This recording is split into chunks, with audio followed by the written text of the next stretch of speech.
We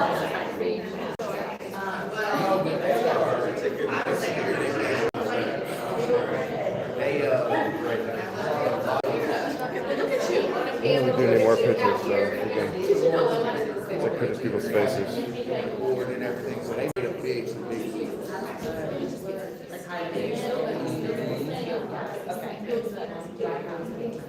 No, let me take you right up there. What's your name?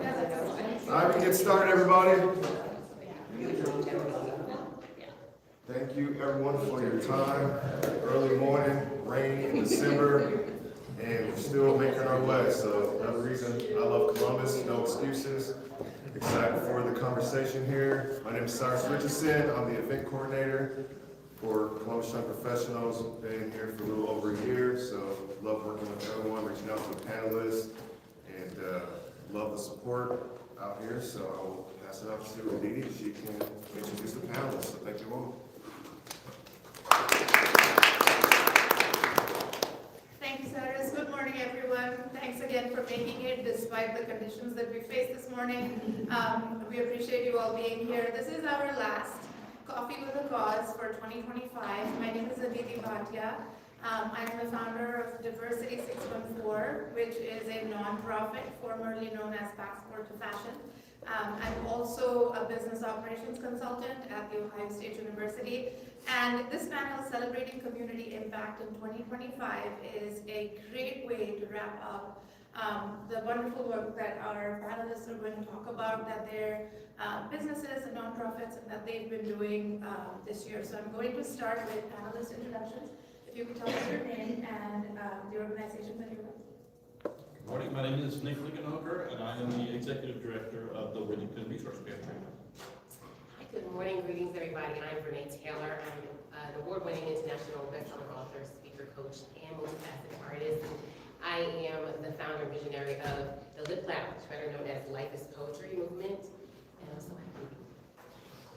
Good morning, I am Ariana Hoet. I am the Executive Clinical Director of the Kids Mental Health Foundation, and I'm a pediatric psychologist at Nationwide Children's Hospital. Good morning, I'm Phillip DiSilvestri, also known as Furniture Phil. I'm the president of Capital Choice Office Furniture.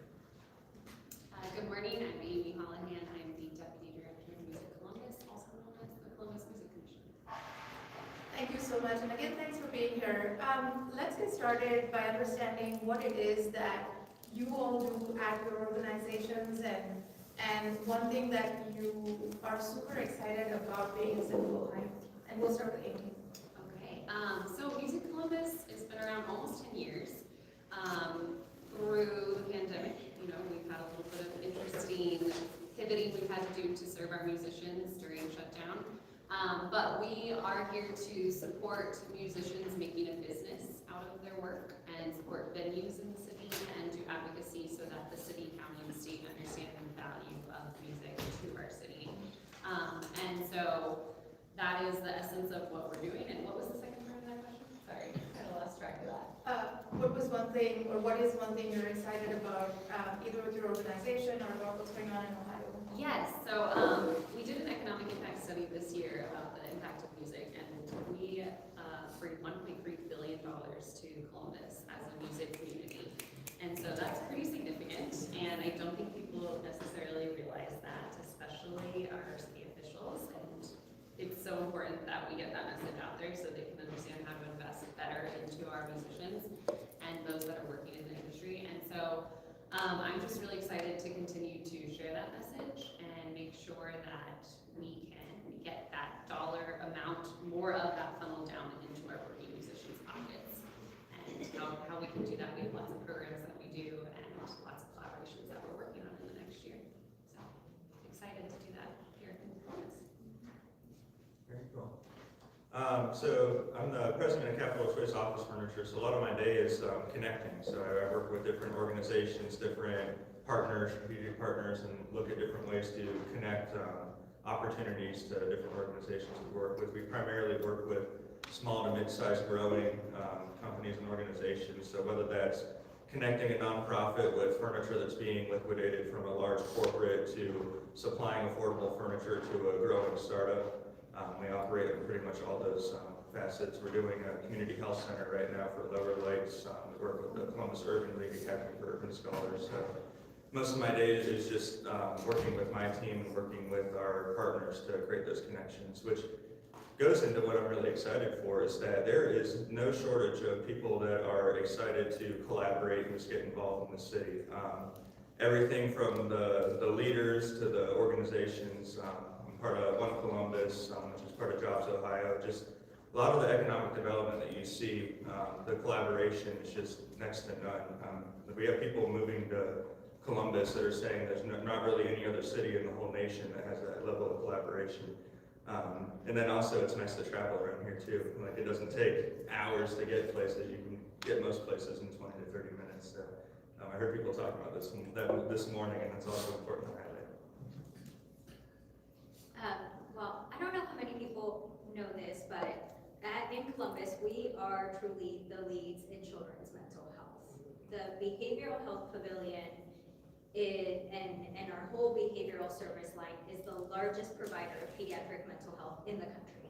We have a little bit over 1,000 mental health professionals, and again, no one else is doing this. And so because of that, because of our opening of the Behavioral Health Pavilion at Nationwide Children's, we decided, look, we have all these experts, we have all this wonderful research going on. We want to be able to grow that nationally. How do we impact the whole country? And that's how the Kids Mental Health Foundation was born. You may have heard of us as On Our Sleeves. When we launched, we were on our sleeves. And at the time we were a campaign, kids don't wear their thoughts on their sleeves. You should talk to them about mental health. And then the pandemic happened, and unfortunately kids' mental health grew even to a bigger crisis than it already was. And so we are, the reason we changed our name and are who we are now is we went from a campaign to the nonprofit and what we do today, which is we create free resources to give to adults to help them support the mental health and wellness of kids. And so we're taking our Nationwide Children's experts, what they see in clinic, what they know, and we're translating that, if you will, to be more accessible and then applicable. That's always the goal, is that if you're a parent, a teacher, a coach, you're reading this, you're learning it, but then you know how to use it with the children in your life.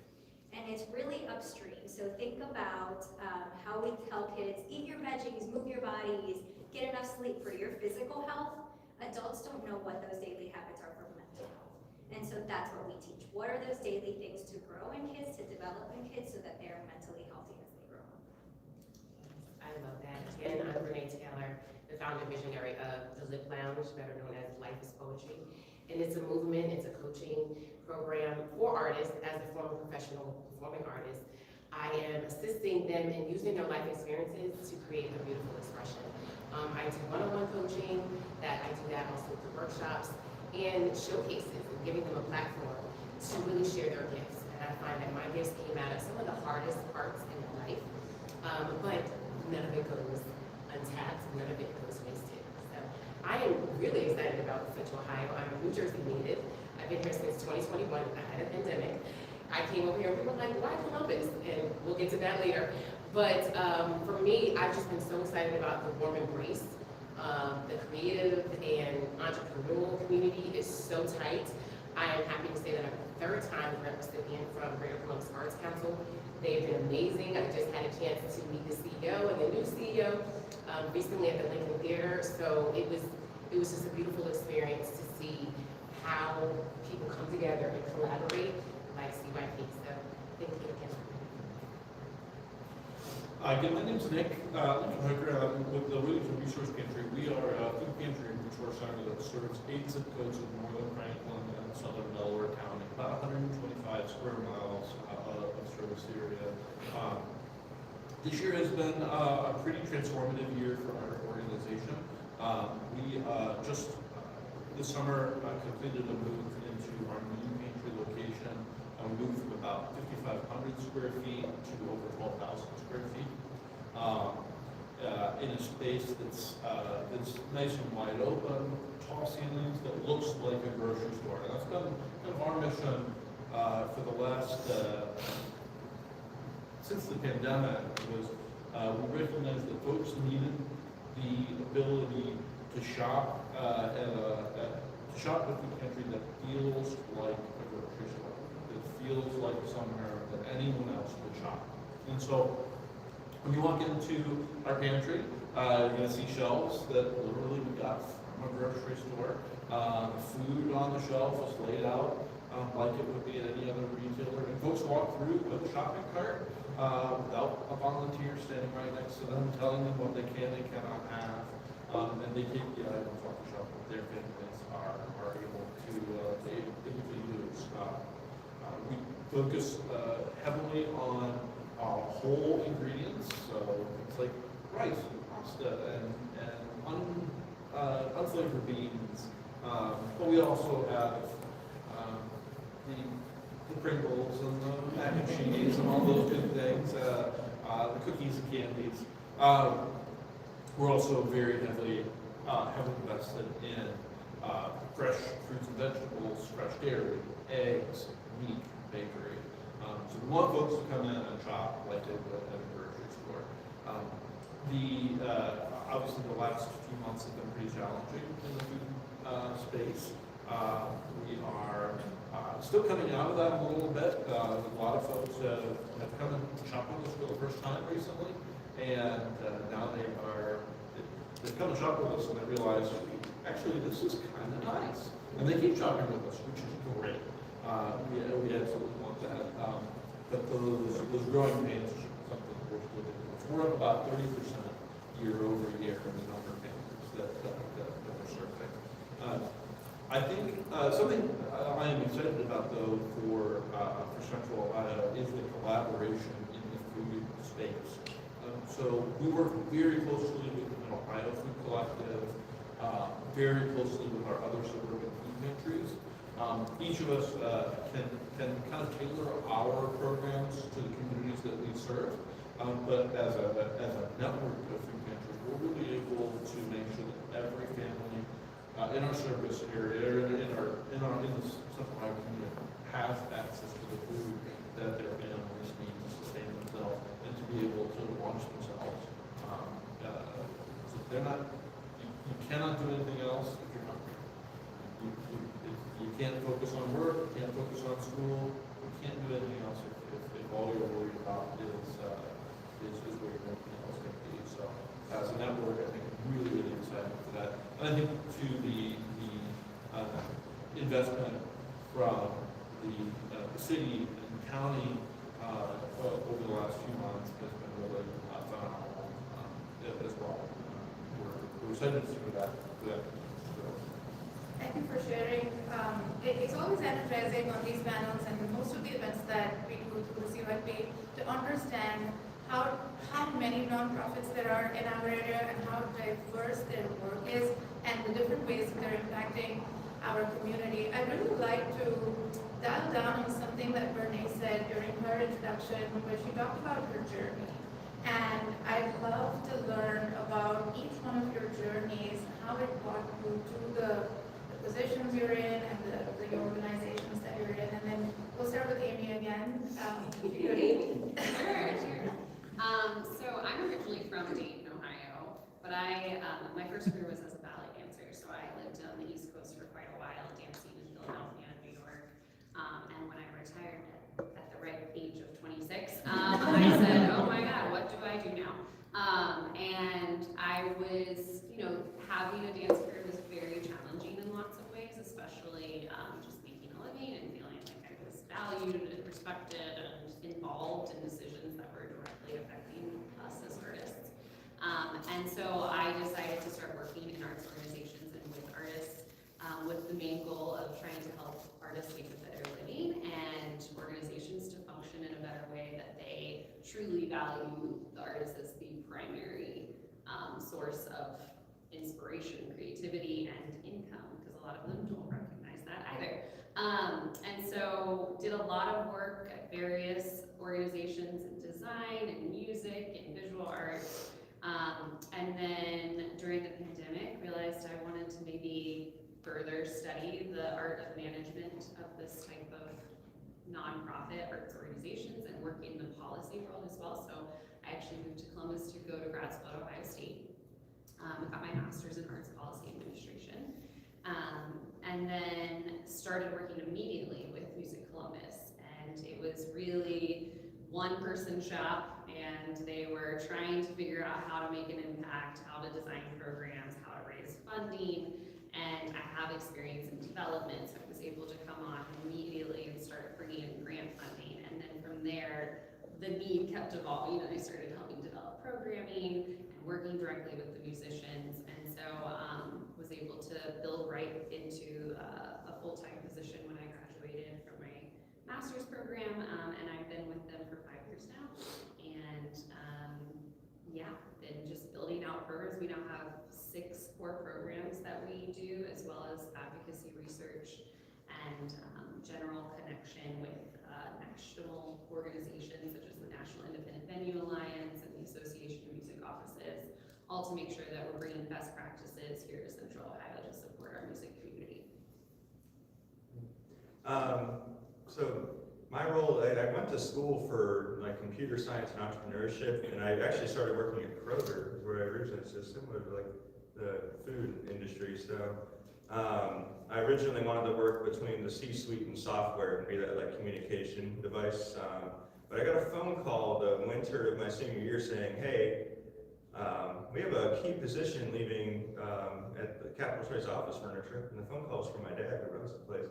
So he's like, do you want to come in and help out a little bit? You know, I helped you through school a bit, you know, it's just, you know, to repay. I'm like, so I joined in and was like kind of against it. I'm like, man, I don't like furniture's boring. Like, it's just like stale, just like stuff that just sits. Like, who cares, you know? But then the more I started interacting with it, the more I started seeing how the physical setup of a space influences the culture and just the growth potential of the organizations we work with. The more I fell in love with it, and then not to mention the impact that our company has in the space that we operate in, because the furniture industry is very segmented, there's manufacturers, reps, wholesalers, dealers. It's very, I don't know, kind of just stacked and like not in the advantage of a small to mid-sized or growing business. So the area that we operate in is to supply that value to growing businesses and being able to help not only the growing businesses, but the nonprofits in the area too. So we found ourselves to be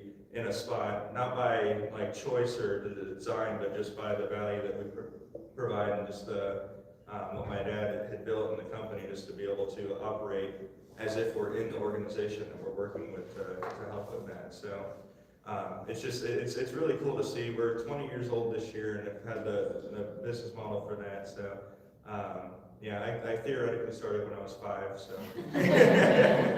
But it's been a blessing just to see the company as it's grown from that and just the impact we get to make. Not only just with helping organizations, but we'll recycle furniture, upcycle furniture, help connect companies and organizations that need furniture from companies that are liquidating or getting rid of it or moving out of offices. Klarna, for example, had a headquarters here in Columbus. They downsized and we're working out of what we work now. So we took all their furniture and applied it to different applications. Most of it actually went to the Intel construction site, but it still allowed us to take what would have been, it had to have been over 20,000 pounds of waste furniture that would have been sitting in our landfill is now being used to build Silicon Heartland. So stuff like that is just really cool to see the impact of. Well, I am from Venezuela. I immigrated to Ohio as a child, and we actually moved back and forth a few times. And so for me, the way I got into this is I always wanted to serve the immigrant community. When I was in grad school, I quickly learned that, this probably isn't surprising to anyone, because of stigma, transportation, financial, all these barriers, a lot of immigrant families are not taking their kids to a mental health professional when there's a concern, but they're going to the pediatrician. 1 in 3 visits to a pediatrician is actually a mental health concern, and the pediatricians don't have training in this. So as a clinician, I work in one of our primary care clinics, and I love it because I get to kind of be at the front lines. I get to introduce to these families what a psychologist does. They oftentimes tell me like, oh, I thought that was like the straitjacket, right? Like that's what they picture. And then they realize like, no, it's just parenting tools, right? I'm here to support you as your child grows. And then the pandemic hit. I also became a parent, my cousins became parents, and I realized how much kids just don't come with an instruction manual, how much we're all just winging it. And during the pandemic, I also noticed the amount of misinformation out there. We're all parents, teachers are turning to social media for their help when it comes to kids' mental health, and there's a lot out there that's wrong. And so it led me to create a Instagram account where I post in English and in Spanish, tools, the evidence-based tools. And it was just, my own thing, my small following. And at the same time, the hospital was creating on our sleeves. And so it kind of all came together where as we transitioned from a campaign to the nonprofit that we are today, they were like, we need a clinical director. We can't just be leading this with marketers. Leadership had realized that I had this passion. I had created my own account, was doing this thing, and they said, hey, Kate, you want to transition over to this position? And it was just a perfect fit. And so that's kind of how I ended up where I am. I really think that we have a lot of the answers when it comes to kids' mental health. It's just sitting in these academic journals and these academic conferences that are hundreds to thousands of dollars to access. So our community is not getting the resources. It's decades from the time that there's a research finding to the time it's actually being applied to in the people that need it the most. And so that's kind of the story of how I landed here and why we do it, because we really want to get that information out and fast. So again, as mentioned, I'm a New Jersey native, so shout out to East Coast. I love to hear that. It's not awesome that I come across somebody that is from the East Coast. So for me, I was a former professional performing artist, singer and actress and model. And of course, during the pandemic, all of my contracts were null and void. And I'm like, well, what am I going to do? And it was a great time to really examine that, examine my life and what was going to happen next. I knew that I wanted to be an author. I knew that when I became somebody, I was like, oh, I'm going to be a household name, I'm going to have my autobiography. And I'm going to create legacy, something that can live on beyond me. And so naturally, I made that pivot. My first book was in 2019, but also having to examine the loss, the greatest loss of my life, losing my father in 2011, I launched Letters to My Father, 7 Steps to Healing from the Loss of a Parent. And that really propelled me into the space that I'm in, where artists are having to deal with pain, they're having to deal with trauma, they're having to deal with mental health issues and concerns, and they don't know what to do with it, right? And you don't want to feel alone, but something about art, we talked about stage and musical theater, something about artistry gives you a sense of belonging. And so that's what I wanted to create. So with Life is Poetry, I'm creating, a showcase. I'm creating a platform for you to tell your story through whatever medium it is that you would like to tell that. And for me, it was 2021, 10 years, almost to the date, that I lost my father, that I lost my paternal grandmother. And that was the matriarch of our family. She raised us, and she was everything. And thankfully, I had a chance to spend some of the last years of her life with her. And I had a choice to make. Am I gonna keep this family home, that half of a century of memories that my family had spent in this home, that felt differently because she wasn't there? Am I gonna stay in this space in Summit, New Jersey, where she was a pillar in the community? And how am I going to properly grieve? And that's something I learned having lost my father. So my brother's been here for 30 years. I said, you know what? I need to be close to family. I want to be close to my nephews. So I'm packing up my Honda Fit and my U-Haul, and I am driving 8 hours. I was living in the sister property to the property that he was living in, and there was a vacancy. And I mean, I could have done anything, but I propelled myself into the unknown. And although I spent the first 2 years in isolation, grieving, and just kind of wilderness season, and like you said, picking apart what to do to feel better, right? And to still feel like myself. And it was 2023, I met somebody at a festival, and I shared my book with him, Letters to My Father, and I don't think we knew that it was gonna come so soon, but he lost his father, not even a month from the date that we spoke, and we connected, and that has kind of opened up the gates to all of the other nonprofits that I've been able to partner with. I do want to have a chance to shout some of those out, because these are some nonprofits that you can work with right now that are great with collaboration. Women Evolve, and I connected with them virtually when I first got here. The Connected, a lot of you guys know Chris, he's amazing. 2 Scoops Impact, At the Table, Thrive. I've been mentoring their girls through Mifflin High School. First Fridays and the Now Foundation, if you're an entrepreneur and you're looking to formulate your business and you need a business plan, all those things are really important. And there's so many more on here that maybe I'll speak to later, but I've been so blessed to be here after receiving grants from Greater Columbus to fund my poetry collection. So basically, I took my pain, my trauma, I put it in a book and brought it to life through the Life of Lost Poetry Collection. I just bottom. You can bottom. Real time, I love it. I've been with the Worthington Resource Pantry for about 10 years now, 10 years in February. Food was not my space. It was not something that I was particularly passionate about. But I have always been passionate about connecting folks in our community to the needs that are present there. And so about 15 years ago, 16 years ago now, I was applying to law schools and realized I needed a year off. I needed to take some time and kind of think about what I wanted to do. And so I took 8 years at America Vista. I was working with the American Legion Auxiliary. We were connecting returning servicemen and women and their families to jobs since it was 2009, and a lot of returning service members who were coming out of the military and not a lot of jobs available for them.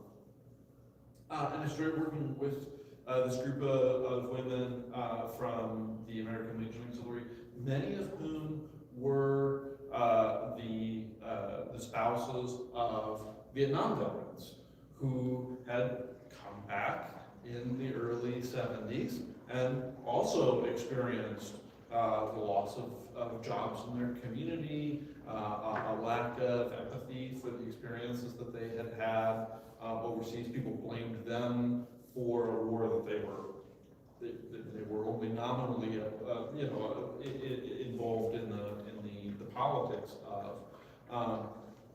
And the same was true for the returning service members in 2008, 2009. And the amount of empathy and passion that these women had to be able to share that with new military spouses and new veteran spouses was really, really powerful for me. And so I kind of shifted my whole mantra, the trajectory of my career. I can go back to law school in the future if I want to, but I'm going to do this for a little while. And so I have spent my career connecting folks in the community to those needs that they see, and something that I get a chance to do every day, because our folks, and this is not just true at Worthington, it's true across our whole network. There are volunteers, there are donors, there are board members who are incredibly passionate about what it is, the problems that they see in the community. But they have day jobs. They have things they need to do, and they need folks who are professionally thinking about the spaces that these nonprofits occupy, about the HR issues, about the operations of buying food at a food pantry. All of those things need to be done by professionals. And so I'm a strong proponent of the professionalization of nonprofit organizations. I think that it is a partnership between those folks in the community who want to see it succeed and who are responsible for the long-term success, the vision and mission of an organization, and the professional nonprofit administrators who are responsible for making sure that the vision gets accomplished through the daily actions of the nonprofit organization. Thank you for sharing your stories, and I'm trying to reinforce the message that regardless of your professional background, regardless of your journey, where you're from, how you got to where you are, or what it is that you want to do to make an impact, there is a way for you to do it. There is an organization out there that wants that and that wants to do it. So we're going to switch gears just a little bit because I realize that we are getting close to the end of our panel, and it is the morning. We all need to wake up despite the coffee that we have. So we're going to go into just a little bit of a rapid fire type thing. I'm sorry this wasn't on the script, but my team knows that I like to go off script every now and then. How many nonprofits, this question is for the audience, how many nonprofits do you think are in Central Ohio?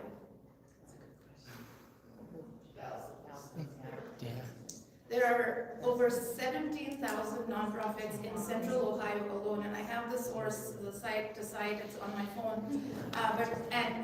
They come in, again, they come in different flavors and they do different things. And so the rapid fire round for my panelists is, if you were to describe what impact means to you in one word, and this is personal, not the impact of your nonprofit, but to you when you wake up every day and do the thing that you do to make an impact in your nonprofit.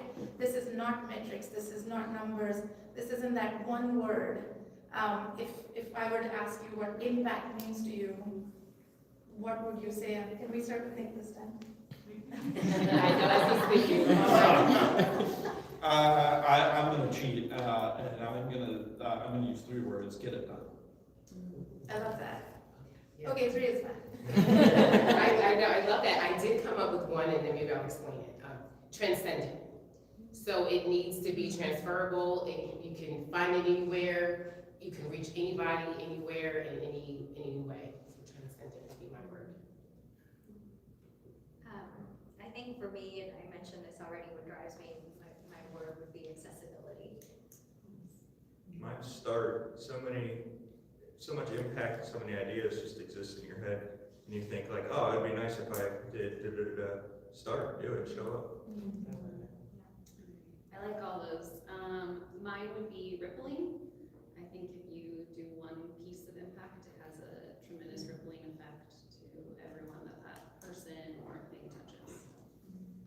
Mine is dabble. That's a fun word. One of my mentors told me years ago, dabble, go dabble, do the things that you feel like, and it's kind of on the same lines as start, but it's more like dabble, and then it's low pressure, it's, low expectations. Thank you for sharing those words. Now, many of these panels and events that we go to, there's a group, or the audience is always very interested, they're always very engaged, and they want to do something, right? And so this is a continuation of that word start. How do you take, if you want to volunteer, if you want to make an impact, how do you take that first step? What is it that you should do? And we'll go back to Amy. Sure. So how many of you have gone to a concert for a big artist in the past year or 2? Great. How many have you gone to a local artist show here in Columbus? Oh, that's really good in this room. Usually I ask that question and that's not the case. So I'd say first and foremost, our artists need audiences to show up. And everyone sort of assumes our musicians and our venues are gonna be there and they're gonna always be a part of our city and make Columbus feel cool. But if you haven't gone to a show this year, then probably the person next to you hasn't either, and our musicians need you to show up and come out and see them and you're gonna discover something amazing and you're gonna have a great time. So I just say, first and foremost, when you're thinking of something to do, check out the local music happening. We have a Columbus Live Music Trail in partnership with Experience Columbus. If you don't know where to see music, there's over 45 venues on that trail, so check one of them out near you. Usually you can get a ticket, sometimes they're free, $5 to $15 often, like really low cost of entry, but it makes a huge impact in our community. And then for Music Columbus, give us a follow on Instagram, and we have an e-blast as well on our website. And we do a lot of programs throughout the year where we showcase emerging musicians, and we also have volunteer opportunities to come out and help with any sort of production and just getting the word out at different events that we're doing. In fact, we have one this Saturday called Verge Fest. It's free and open to the community. It's 9 local artists that we've been incubating for 5 months to build their business and their artistry. And it's at Ann Arbor in the basement, and there is, you know, come out and see it, but also there's some volunteer opportunities that are still available for this Saturday as well, so come on out. I mean, I go to a lot of different volunteer events, and there's always empty slots at the end of the roster. So, I mean, it's kind of like just getting involved. There's all sorts of different agencies in Columbus, like BESA, for example, it has a platform you can use to sign up. CYP has volunteer events you can sign up.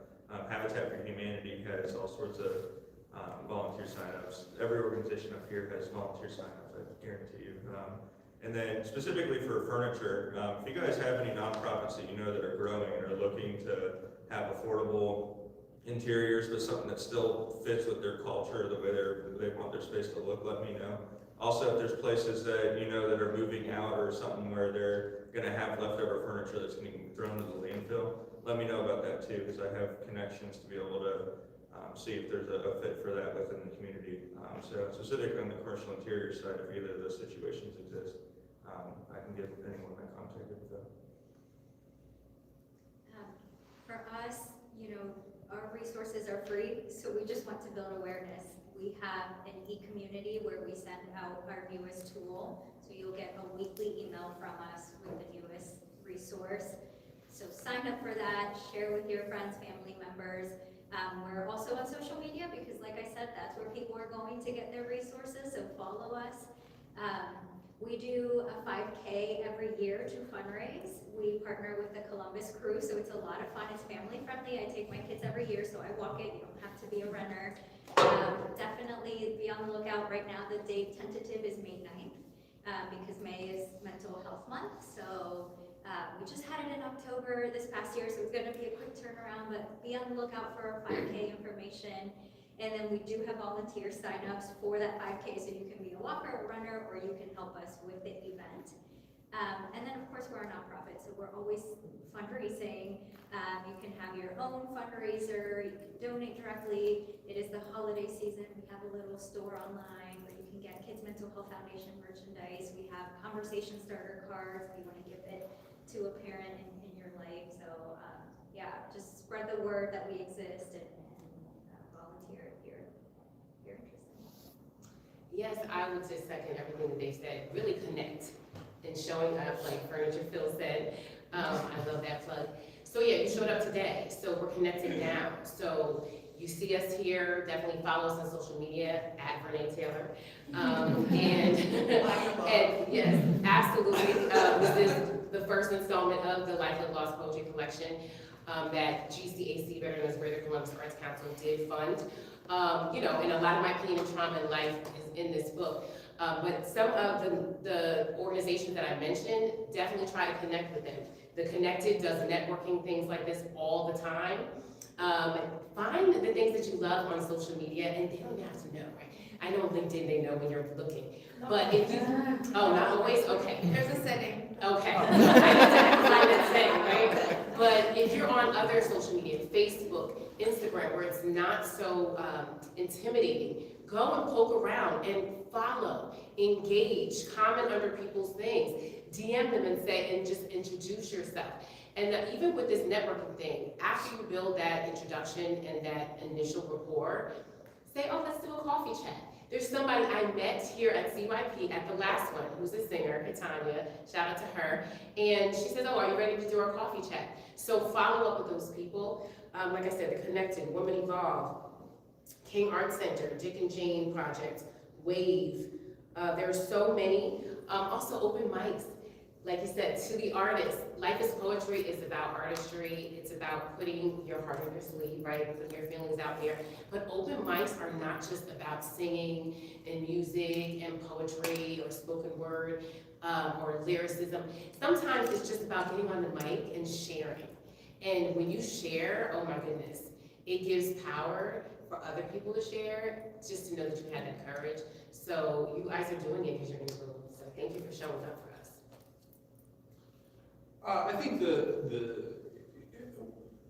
something that I did as a young professional, I went out and volunteered for 6 months, maybe a year, at a number of different places.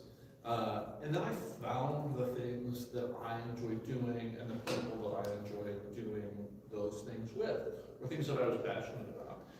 And so, and I stuck with those things. I did those, got more invested.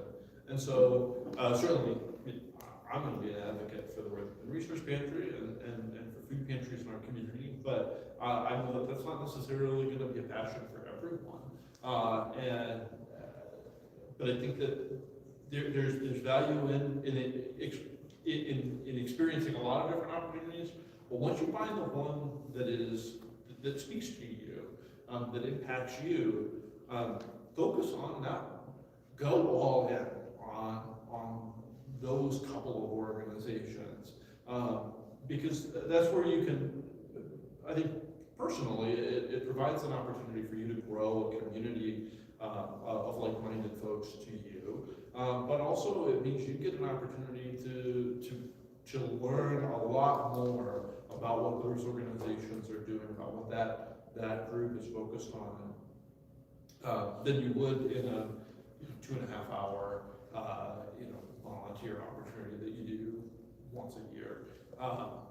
Those are great. I mean, I'm all in favor of the 15 people drop in and do a thing, and those folks are always willing to do those jobs that like our regular volunteers don't want to do. Sorting potatoes is the worst job, the absolute worst job. I can get a group of 15 folks from like Chase Bank to do that job because I know they're never coming back. I can't get my regular volunteers to do that at all. And so if you become a regular volunteer, you won't have to sort potatoes. And I think that's like, find that thing that speaks to you. You'll build a community. You'll build a passion, and I think that's a really valuable thing to have. Something that's important to highlight about volunteering itself is that it can be done in many forms. So we have the in-person component, right, where you're signing up for shifts or you have to show up at a certain time on a certain day. And what if you don't have that availability? So the way my nonprofit journey started, I started out as a marketing coordinator for Fashion Week Columbus. And it was something that I wanted to do. I loved writing, and so I said, how can I help improve your social media?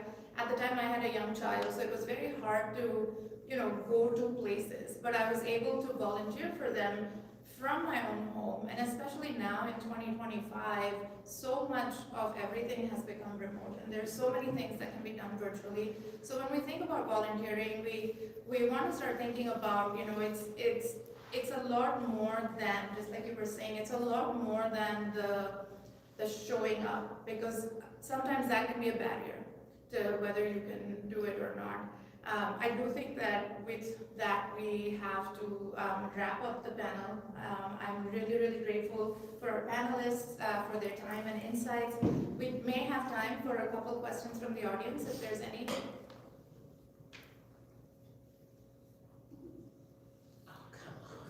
Well, I don't have a question. I just wanted to address the panel. I really appreciate the work that you guys are doing, in the city of Columbus and just for people in general. I know it's not easy to give to everybody else, all the time, but the fact that you guys are doing this is really, really admirable. And thanks for being here this morning for us. Thank you. Yeah? Okay, so mine is kind of niche and a little selfish. I work at the Delaware County Board of Developmental Disabilities in Delaware County.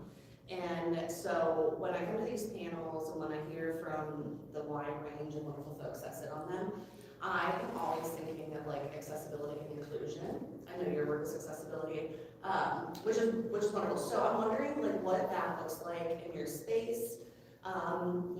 Phil, when you were talking about like helping different organizations like revamp their spaces, in my head I was like, what does that look like for folks with disabilities? Like, is there special, like, accessible or inclusive furniture, like, for, day programs and things like that? And I know that might not necessarily apply to all of you, depending on what your, career is or your spaces, but I was wondering if anyone has any thoughts on that, and how we make our Central Ohio communities more accessible for folks that are neurodivergent or have disabilities. I've worked with Mike McCallick on that a little bit, because he's in facilities up at the Delaware County Board meeting. Oh, okay. I think that's it, yeah, I might be pronouncing it wrong, but I know it's Mike in facilities. But you guys just moved to a new space, and I think it's a lot more accessible than the old Howard Hanna building on 23 there. It's an interim space while we're building our new social services complex. Oh, okay. It doesn't have bats or. He was like that, so okay. we're good. But I mean, I can steal a little bit for like the commercial interior side. That is a whole side of our business. So we work with different, we have about 160 manufacturers that we represent. So one in particular is named Pineapple, and they work with behavioral health spaces. They work with just accessible furniture. They have very just like, it's curved. There's things that can rock. You see that a lot in education furniture that's rockable but not tiltable. So you're able to have kids, instead of it just like, we were actually, before this, we were talking about like the modern education space is turning into a lot more collaborative team projects, and you're seeing a lot more of a environment where you're allowed to be yourself and be more dynamic. It's not just a hammering in packet work and multiplication tables. It's still important to learn though in those environments, so it can't be like full like craziness, but creating order that also facilitates more of the team dynamic. And then specifically when it comes to like working with organizations where they're having spaces that are for people with disabilities, I see that a lot on the cubicle projects, making sure that our aisleways are proper, making sure that we have the right spaces and the right access points, not creating pinch points where there's going to be inaccessibility, not creating enclaves where the only access point is a staircase. A lot of that I work with my architect partners on though too. Some of the onus is more on them. Plus they're legally liable because they're actually building the building. We're just putting the furniture in, so sometimes it's a little less on mine. Mallory, I do want to respond to that. I'm not sure if I can think of her last name, but if you look up Old Town East Jazz Festival, she is the co-founder. I want to say her name is Miss Sabrina. Cyrus might remember her. I met her at a 2-day conference. She actually has a disability. She works with other organizations, mainly around music and festivals and family-oriented type events. But she's great. She does a lot in that space. What did you say her name was? I want to say her name is Sabrina. I call her Miss Sabrina. I'm trying to think her last name. But if you look up Old Town East Jazz Festival, she's one of the founders. And there's another name I might have for you a little bit later. I gotta think of that. Yeah, building up Vernae, I think, for us, artists and musicians, I mean, they lead the way in a lot of this. We have a lot of neurodivergent physical disabilities in our community, and beautifully, they're the ones that sort of lead us where we need to go in terms of how we adapt and make things accessible to them. And we're working with venues as well, because that's a whole other layer of how music venues can be accessible, and that's something we're just sort of beginning to chip away at. But yeah, I think it's amazing how we can just use our community to help guide us, and have them sort of shape where we're going and how we can best support them. One thing, this is not specific to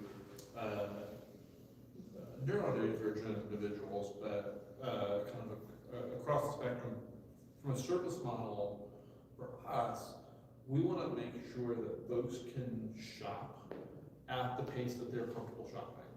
And so for some folks, that means I got kids to pick up at school or soccer practice, or I've got church in 20 minutes. I got to be in and out. And so we want a shopping experience that allows for that.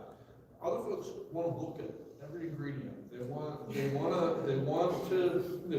find the right sodium content or the right.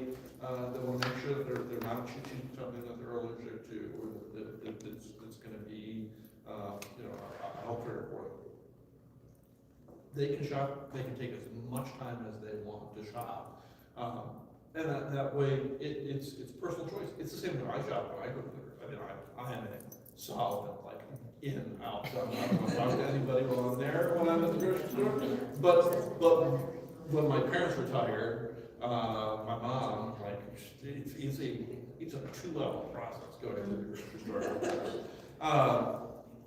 And the same is true, so we also offer a hometown delivery program for families. And so families who can't physically come and shop at the pantry, for whatever reason, we don't ask a lot of questions about why they're choosing what that is. And we partner with DoorDash and deliver the groceries right to their right to home. And that is open to 2 zip codes in Delaware County. So, I'll say this for Mallory and really anyone in the room, when you go to our website, our contact us button or whatever, you are sending an email to a real person. It's Diane McGuire, she's on my team. We create our resources based on what you all see is a need. When people are emailing us and saying, hey, why don't you have this? We will work on that. An example, Mallory, a few years ago, we launched a campaign called Operation Conversation, and it was about starting conversations with your kids. And we heard back from a community of not every child is speaking. How do I connect with my child, right? And that was a moment for us of like, yeah, we were leaving people out. Because the main part was questions. What are conversation starters? And so I reached out to my colleagues at our Center for Autism, and I said, hey, we need to create Operation Conversation for kids that are not speaking. And so they created a whole way of connecting and having conversations just differently. So please always reach out. It is a real person. You're not going to some box somewhere. We want to hear from you. And if you see a gap in our content, we want to know about it. Thank you. And thank you all for listening to my personal question. Again, oh, do you have a question? Yep, I got one final one. Oh, good. To Cyrus, I wrap it think up. you had a question too. Oh. Right in front of you. Oh, right in front of you. Yeah, sorry. And apologies, it took me a second to think of something. But my name is Solomon. I work with Celebrate One. We're an organization with the city. One thing, I think, Nick, you brought it up. There is a kind of dichotomy of like work being done versus like, you know, like professional and leadership aspects to nonprofits. As someone who is sometimes more on the, you know, groundwork being done, opportunities, sometimes I run into barriers with, you know, my leadership, my professional team, in needing to justify some aspects of my work, like some collaboration pieces. This, I'm doing off the clock. I meet with our nonprofit collaborative for the West Side sometimes as well, and sometimes you need to like explain like why you're going to that meeting instead of, you know, like doing some administrative work and stuff like that. You can be super quick, just explain, you know, kind of maybe ways that you try and get around those barriers in your organizations, or, you know, tips and tricks for ways to kind of, you know, mend those bridges there of the professional and the you know, the work, right? Who wants to take that one? I'll start with my sort of approach with that is to try to understand what they're after, and see where you can find alignment in that messaging. I know it adds extra layers of trying to make that communication clear, but if you can find that entry point of like where this is aligning with their main goals, then like everything from that moving forward, they'll sort of understand a little better, I think, and like you sort of build that trust of like, I'm working towards your goals as well, and that's how this is gonna help all of the system and everything you're trying to do. Yeah, I always go back to the mission of the nonprofit, right? Our mission is to do this, and then being able to connect it back. By me going to this event, here is how it aligns back to the mission, right? Or here's how it aligns to our goals for the years, or KPIs for the works that happen, right? But being able to speak that language and make that connection, I think is always really helpful. And sometimes it is a little bit of mental gymnastics, but most of the time, like, you are here building those connections that are going to help your nonprofit. And so they may just need that reminder of how it's connected to the mission. I would say documentation beats conversation. I heard that a long time ago. So As you see, I'm capturing this. You see cameras around here, and you know, that's the age you're in, right? We're like, oh, if you didn't see it on the gram, it didn't happen. But it's true though, because I know I'm a visual learner. Sometimes people want to see it. They want to see tangible deliverables. So make note of everything that you're doing, whether it's bullet points, whether you want to capture it with a camera, whether you want to capture it audibly. It's just a way to know that, okay, I'm doing something, I'm tracking my steps. It's something that can be traceable, and it's something that you can refer to later. I would say too, when you're doing your annual goals or your quarterly goals, whatever that structure looks like for you in your organization, make sure that your professional development is included in those goals. Because there's going to be professional development. The organization can provide some professional development internally, but so much of that development is going to happen in groups like this.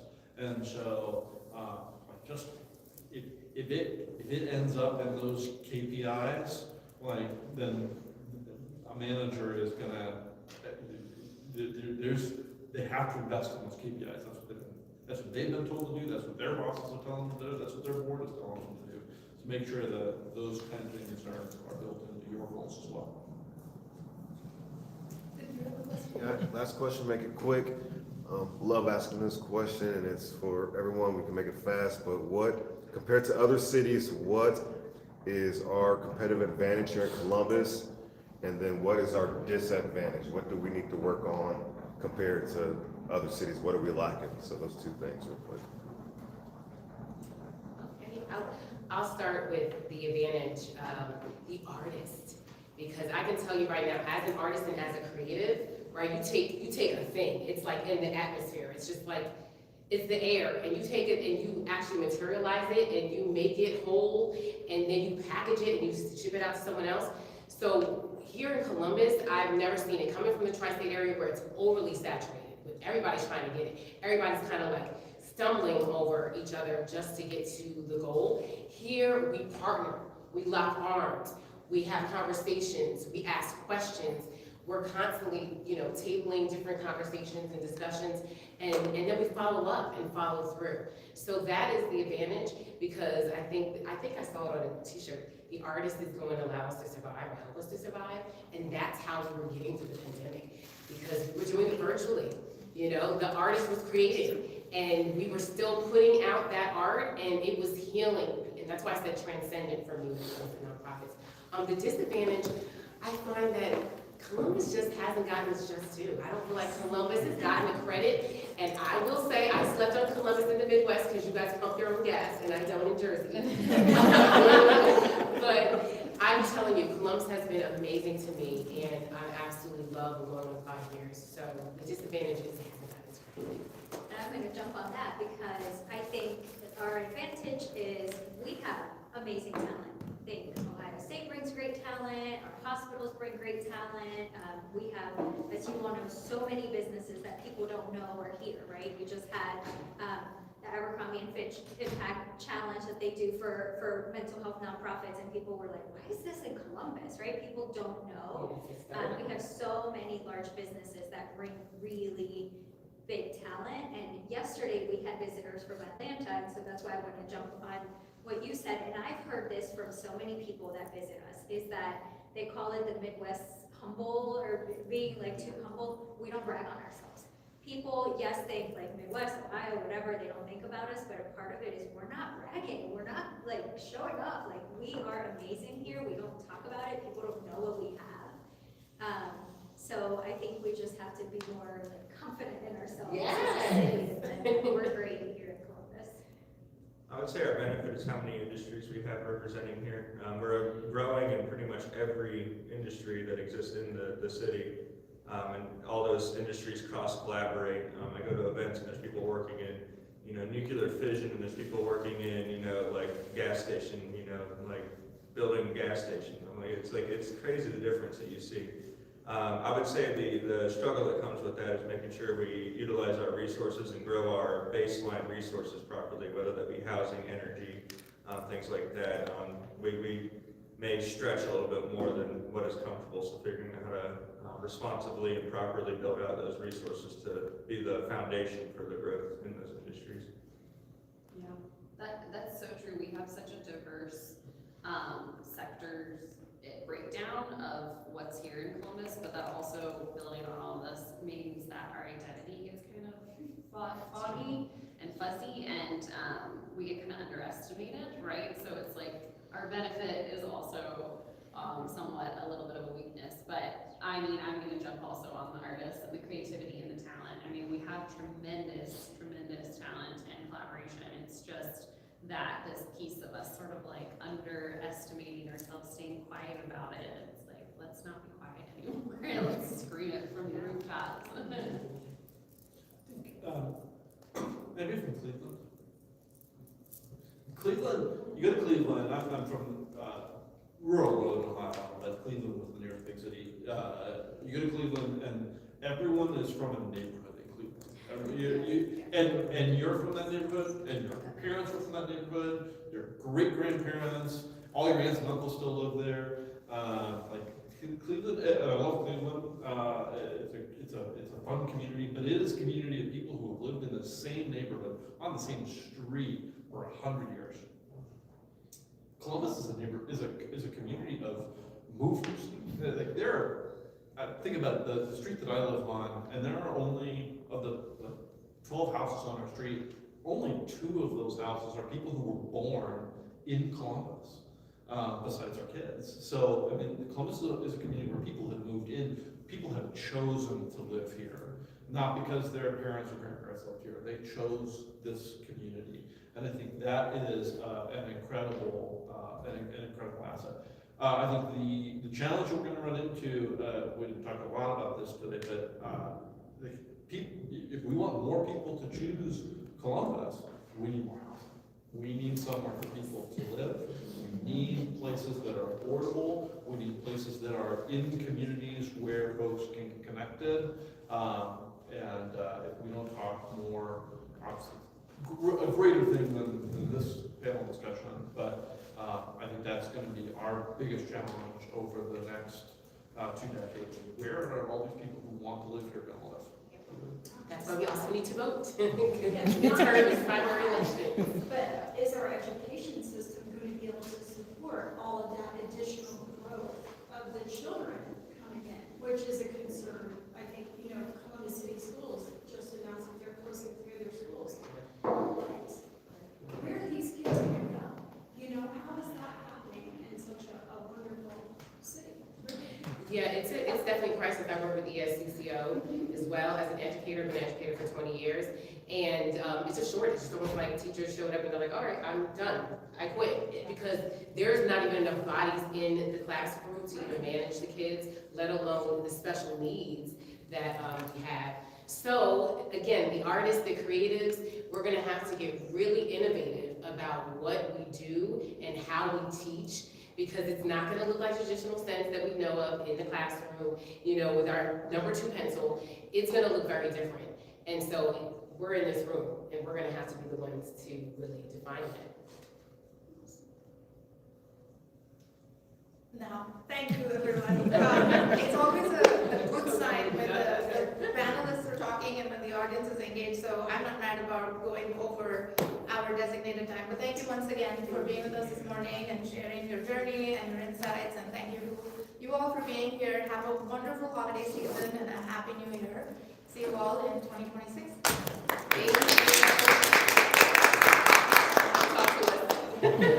Thank you, Dee. We're all long-winded. God bless you. I know, it's like,